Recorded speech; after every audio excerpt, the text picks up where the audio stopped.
So today, after work activities, snack removal. So not really looking forward to it. In the garage this morning, I noticed this bugger hanging from the garage door. So probably what happened, he got stuck. Let's figure it out. What's happening in there? So he got stuck. In that shit.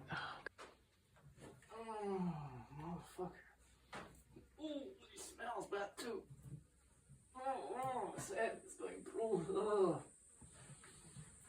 Go through that.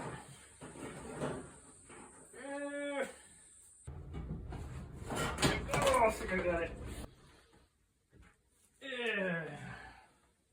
Oh là. Je pense que c'est ça qui tue en fait.